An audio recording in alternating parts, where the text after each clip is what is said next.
We are here today on June 11th. Hello, YouTube family. My name is Brooke Ritchie. I am a 20+ year vocalist, indie rock artist, and multi-trauma survivor, and I'm here to help other people unlock their voices through the power of word, language, and music. So today I want to do a deep dive into this concept of victim mindset, something that I've spoken about in the last couple of videos in trying to repair what we can and improve communication around trauma. I'm pretty biased and I see trauma and abuse as a cyclical infinity loop. And so if you have unresolved trauma, there's most likely guaranteed that you are going to abuse something in your life. It's going to continue as long as the trauma is unresolved. But when you resolve that trauma, the abuse stops. And that could be as simple as you abuse your time. You abuse your routines. You abuse, it could be anything. Because this is what we know about trauma is when it's unresolved, it can implode or it can explode. And while implosion might look better and be better for, the general public, implosion just has as many issues and problems, because instead of exploding on individuals, and I know that's a strong word, but really that is kind of what we're looking at when it comes to processing trauma. And what I am hoping to move people towards is transmuting. We want to move into this direction of transmuting experience from traumatic experience into positive things of life. And like you've seen in my work, I produced an album how many months after my attack? That's what I mean. That's just an example. That's just to give you an example. So victim mindset, though, I want to talk about this because there are a few things that happen for trauma survivors that get labeled as victim mindset when it's just purely us looking for answers, trying to find understanding, trying to communicate, and also just asking for help. And why I want to talk about this is because who's the expert on a topic? Is it the person that studied it, or is it the person that lived it? And this is why I want to really, get the point across that trauma survivors, we should not be dismissed because we have expertise in these areas of life, that we are not humans. We are not meant to survive traumatic experience. So what does that mean when we decide to collaborate with trauma survivors? Yes, there are inconsistencies because our nervous systems and our brains have been damaged, rewired from the experience, as in you try and hire us for a 9-to-5. Like, you better have flex work options for us, is what I'm saying. Because it's not that we can't do the work. It's that our system is designed now because of the traumatic experience so differently. Which, anyways, I'm kind of going on a tangent, but which, real quick, just to cap that out, is when you allow for the ebb and flow of a nervous system that is not made for a 9-to-5, you welcome in more creativity into that space.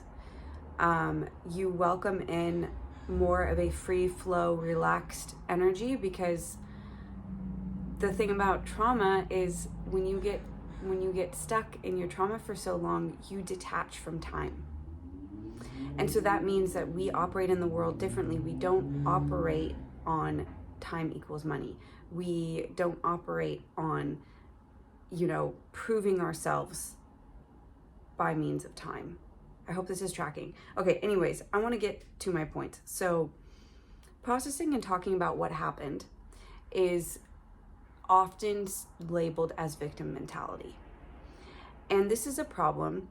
One, victim mentality, that term, that phrase, is actually a pretty degrading term. And while it is very much a real thing, there's another term we could use that's more freeing to the individual, to the trauma survivor, and that's fixed mindset. Fixed mindset, and that, I kind of see this as you have victim mentality, you have addiction, and then you have fixed mindset. And fixed mindset covers both of these, of the addiction and victim mentality, because what's going on in the brain is there's a fixation. There's a fixation in the brain, whether it's unresolved trauma or it turns into an addictive lifestyle pattern, belief system, behaviors and whatnot. There's a fixation in the brain that is constantly telling the survivor that if you keep doing this thing, it's going to fix it.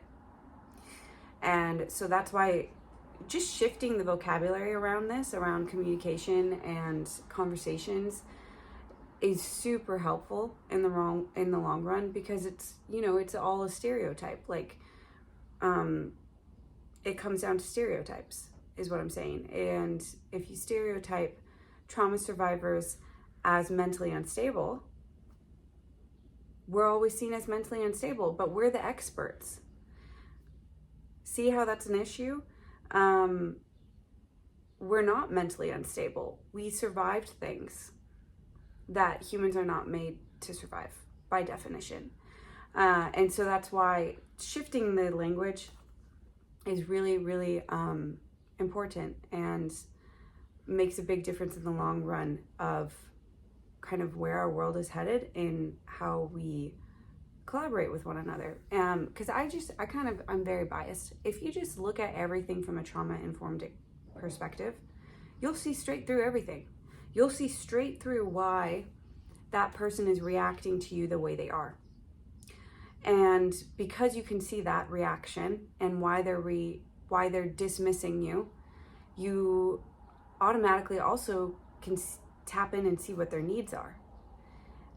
That clearly they don't feel they have something unresolved. And we live in this world, in this space that says either meet your own needs. That's the problem. We live in a world that says you have to meet your own needs. And in the context of childhood trauma survivors, and a lot of just in general trauma survivors, those with complex PTSD, we weren't given the framework. We weren't given the blueprint on meeting our needs. So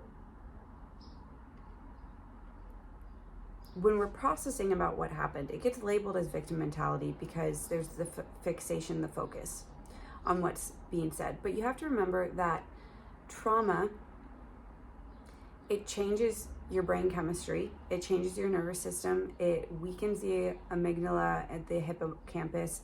Your brain actually shrinks. And not just that, but like you can actually, just from fixation over the years, you can actually get a traumatic brain injury from fixating on your trauma for too long, which is why I say, amplify your voice. Speak up the second that something happens. The second. Because the longer that it's allowed to stay there, the more risk you run at years down the line getting a degenerative disease. So, the issue is trauma makes such a big impact. And trauma survivors need to be able to speak about our experience, laying out the facts, because this is what's going on. We are trying to understand, reconcile, make sense of our situations, of our experiences, of the who's, how's, what's, and why's. We're just trying to make sense of it. And when we share it with others, without blame, that is us, verbally processing and also asking for help. That's really what's going on. And an example, if you want to know an example of like, okay, well, what actually is victim mindset and someone who just, they're refusing to kind of do the work. That's someone who they don't want to hear anything you have to say. So I've had people say, I've gotten the feedback is the thing about, well, that's a victim mindset. Don't get stuck in victim mindset. I've heard that said. And that's just the thing about complex trauma is we all don't respond the same. Because you can have two people that go through the exact same traumatic experience. I have this with a member in my family. We went through the exact same traumatic experience at different ages of our lives, but their response to it was completely different than mine. They brushed it off. For me, it became a suppressed memory. That's the difference. And so that's the thing about trauma is just that you're working with a unique person every single time. And that's the thing where you can't just sum up that a trauma survivor is mentally unstable. It's their brain has changed from the experience.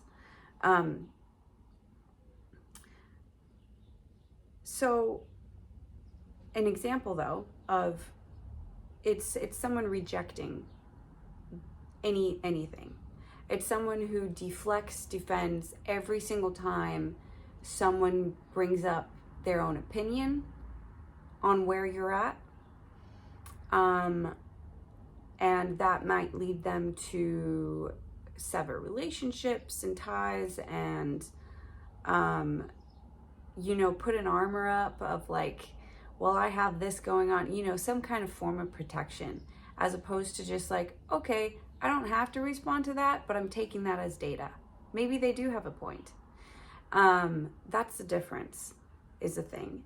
And I will say that the people that are extremely defensive, deflective, don't want to hear anything you have to say, they are struggling with narcissism, and narcissism is one of the most severe forms of trauma response. That's what I said, going back to the infinity loop. Unresolved trauma results in cyclical, continuous abuse of some way, shape, or form. So, my next point is within the context of childhood trauma, because I'm a childhood trauma survivor, and I believe that I'm giving a voice to a lot of other childhood trauma survivors by speaking up and sharing my story. So within the context of childhood trauma, in the early stages of healing, childhood trauma survivors are, I want to say we're very floating. Like we're very floaty, as in we are kind of weaving in and out of seeing what life is all about, because at this point, maybe we've recognized there's something significantly different between me and my best friend. There's something significantly different between me and my cousin. Why does their life look the way it looks? And why does mine look the way it looks? Those are the very, very early stages of recognizing. It's recognizance. Is that the word, recognizance? And to say victim mindset, victim mentality, and just give this to these people, it shifts it into, because what do you think of when you hear the word victim? You don't want to associate with it. That's the thing. So when you say fixed mindset, it shifts trauma into a experience as opposed to a shameful thing. There is so much shame and guilt that we already have from our traumatic experience. The more guilt and shame you put on a trauma survivor and how you respond or react to something they did or didn't do, that you were expecting them to do, it further puts them in isolation. And no one can heal in isolation. It's not how it works. And last point is just, we're honestly just trying to ask for help. When we, get seen as we're sharing, we're laying out the facts. This happened at this age, this happened at this age, this happened at this age. This is how it went down. This is who, or generally who did it, right? When we're laying out the facts like that, we're setting up a filing cabinet. That's what we're doing. We're putting files away of where they belong in our brain and in our system and in our life experience. And to be told you're stuck in victim mentality for doing the organizational work, we're just trying to ask for help. Like, that's the thing. We're like, more often than not, a subliminal way of asking for help is by sharing our experience. And because of the guilt and the shame, we don't want to have to ask for help. We don't, because asking for help means what? It means admitting that it happened.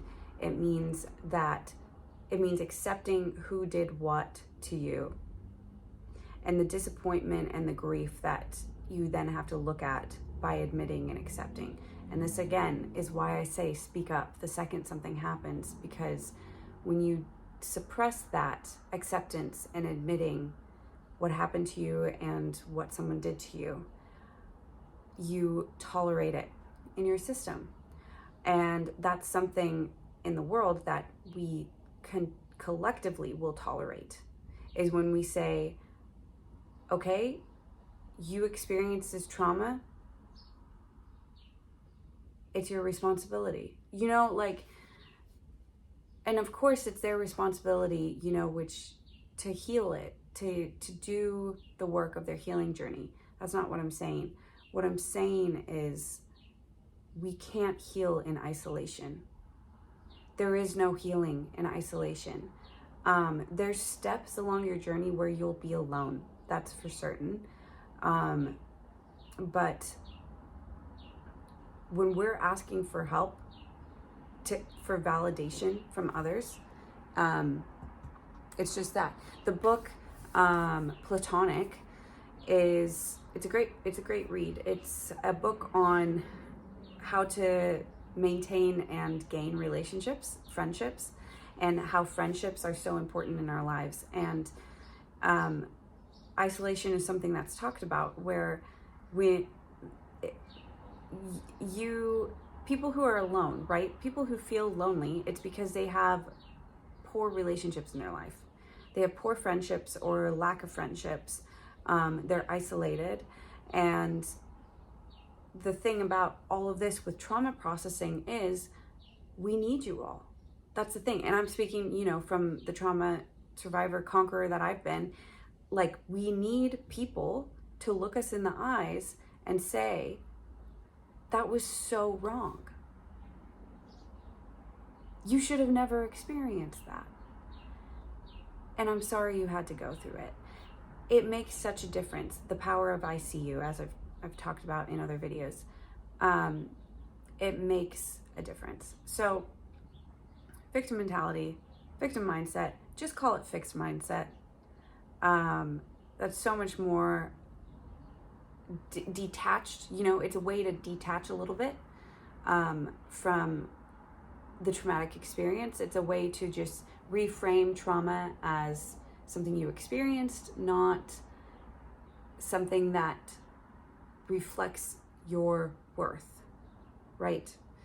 Because you hear victim and you think alone, abuse, taken advantage of. Like, what do you associate it with? So I'm going to wrap up this video. Thanks for tuning in today.